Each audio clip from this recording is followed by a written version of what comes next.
Hi. Uh, I have been remembering the first day that I worked as a taxi driver. I got my license, or I passed my knowledge test, driving test, on the 12th of December 1976. And, well, I'd been everywhere. I knew London pretty well. I had a map of it, which I kept on the wall, an A to Z scale map, and with a circle denoting the 6 mile limit, which I was supposed to know. And I can draw it now, but I knew my way around, but there were a lot of things I didn't know. I had the equipment, the badge holder, the thong to put it around your neck, the little leather pouch to keep you changing, and I got a taxi to drive as well from the company that I attended the school of. But like I said, I had a lot to learn, and the first thing I learned was that driving a taxi all day, very hard work. They don't have, well, in those days they didn't have power brakes or power steering. They weighed a ton, or more than a ton, and you couldn't turn the steering wheel unless the cab was moving, and you had to stand on the brakes to stop the damn thing as well. Just to emphasise how awful those taxis were, especially in those days, as well as not having power steering or brakes. They were also very cramped, and they had a very low eye line, so you were permanently crouched looking under the eye line. And they were also very tight, very small really. They're built for a much smaller man than I am anyway, and I think I permanently damaged my hearing because they were deafeningly loud, and permanently damaged my back because I spent 45 years sitting in a very uncomfortable seat. It got better, but not much. And of course, I'd done all my knowledge on a motorcycle. I'd driven all over London on it, and I knew lots and lots of places of interest and routes, how to get there and so on. But of course, it's a different place on a motorcycle. There's no such thing as a traffic jam. You could just drive round it. So that was knowing what places to avoid, because there was always a traffic hold up there. That was new to me. Oh, and the other thing, of course, I'd done all the knowledge on my bike in the daylight, and it's a different world in the dark.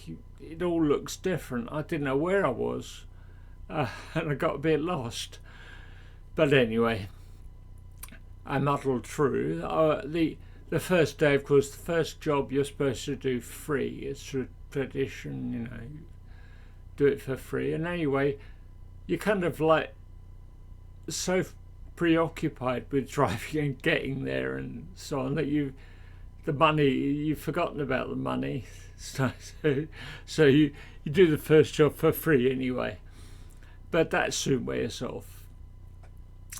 The main thing that you don't know as a new boy, especially in those days, was how to judge the people that you picked up, how to pick and choose, because very often there are times when there are too many people. You can't just pick up the first person you see, or the first person who puts their hand out. You have to choose, because there is a choice to be made. And times like, for example, 10 o'clock in the evening, when all the theatres in the West End close, everybody comes out, everybody wants a cab to go home. or New Year's Eve. Now, I've had people getting in my cab from both sides and getting in the middle, fighting in the middle. This is my cab. No, it's my cab. No, I had to turn around and tell them, no, it's my cab, and I'm not going to take either of you. So please get out. But yeah. Well, anyway, so the key to driving a cab is to go where you want to go and get somebody to pay for it. And so what you have to do is make a judgment as soon as you see somebody, whether they are an appropriate fare for you. Are they going the right way? Are they... You can tell a lot about somebody by the way they dress, particularly about where they're going. I mean, if they've got luggage, they're not going far. They're probably going to a station, maybe even an airport or a hotel. You can tell by the way people dress whether they're a tourist or an English person. Or you can tell whether they're well-to-do or poor. And somebody wearing an evening jacket, for example, is not likely to be going very far. They might be going to a boxing match in Bethnal Green, but generally speaking, they're not. And they're going somewhere in the West End, or they're going back to their comfortable home in Knightsbridge or Notting Hill or something like that. Or during the day, of course, you're in the city. The city is busy, and you can tell if somebody's wearing a suit, or if they're holding a briefcase, they're probably going to the courts. If they're standing next to Waterloo Bridge, they're probably going to Waterloo. And there are lots and lots of clues. You get very good. You get uncannily good at judging where someone's going. So very often they don't even have to tell you where they're going when they get in. You just know. Now it mattered especially when I first got out, because the fare structure was such that it was very disadvantageous to get a job to the wrong place. I mean, if you got a job out to even somewhere nice like Hampstead or Chelsea or whatever, it took you out of the West End, and you wanted to stay in the West End, particularly at night. You want to get somebody from the theatre, take them to their hotel, get back, take another person, keep doing that. You don't want to go out to Notting Hill Gate even, because you're not going to get a job back from there. Chances are you just get another job taking you further away from the centre of town. You want to stay in the centre, because you're getting paid. If you get those longer jobs, you're getting paid one way. You're just getting paid to go there. You've got to drive all the way back before you get another paying job again. And one of the questions people ask is, do you ever take people a long way around? I've often been accused of it. People say, "Oh, you've taken a long way. You coming this way? Why?" It's just not true. But why would you do that? It's not in your interest. What you want to do when you get somebody in the cab is get them where they're going as quickly as possible, get the money off them, and go somewhere else to get another job.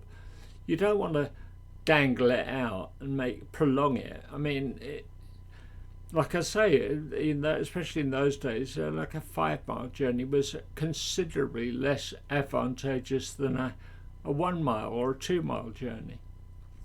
So you never take people out of their way. And another thing that people often say is, should we tip? Of course you should tip. Yes, especially in those days, a gratuity was very, very welcome. These days, it's almost become a thing of the past. I mean, people, they don't carry cash; they pay by card, and 9 times out of 10, it's the exact fare. But in those days, it was very important to get a tip. And should you give a tip? Yes, you should. If you've, for example, if you've gone to a restaurant and had a good meal, had a good service, just leaving a small gratuity is very much appreciated by the person serving you. They're not earning much money, and that's an important part of their income. They look forward to the tips.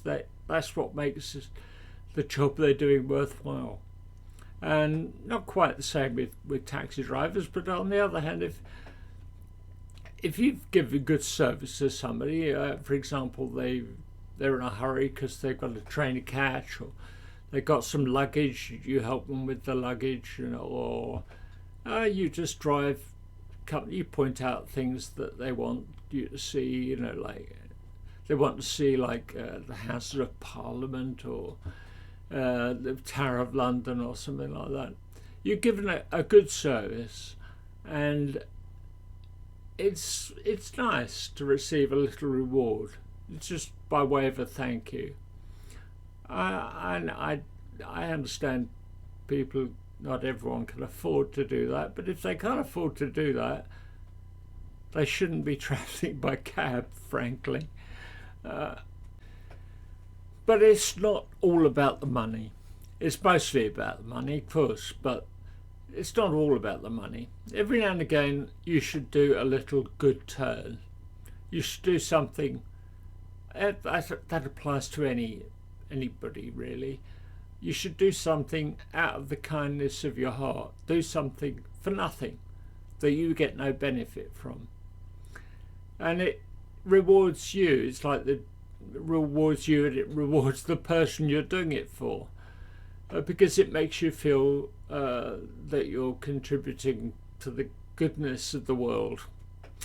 And I'll give you, I mean, for example, if some parent, you see a parent running around in the road trying to find a taxi to take their child to a hospital, he's fallen on his head or something, you don't, when you get there, you don't sort of say, well, that'll be £2.40, and start fiddling with your change. You just tell them to go.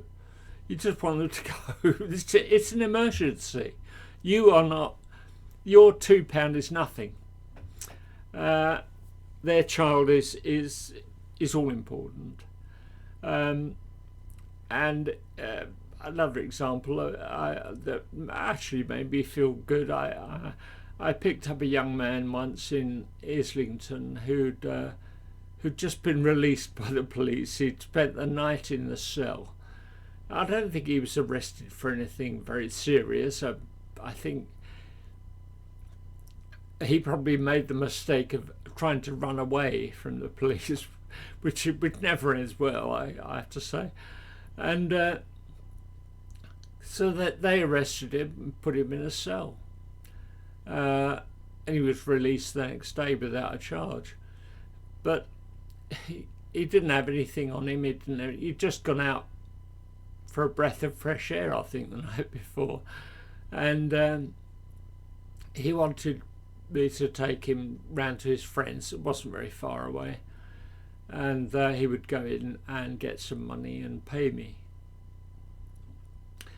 But when he got to his friends, there was nobody in.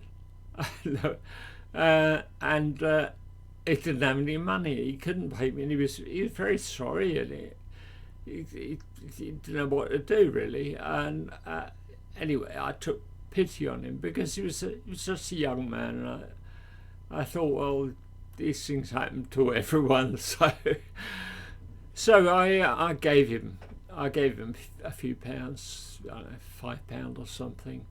I said, look, mate, just go and get yourself a cup of tea, have a little rest, because you've earned it, and things are going to look better tomorrow. So he said, oh, you're a legend, mate, thank you so much. And I gave him my address. I said, look, if you're ever in a position to pay me, send me the money back, and I'll be happy to get it, and it'll restore my faith in human nature.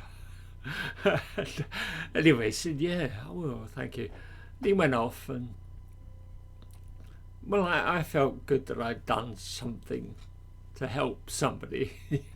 And it wasn't very much money to me, it was just half an hour's work or something. But I was very glad.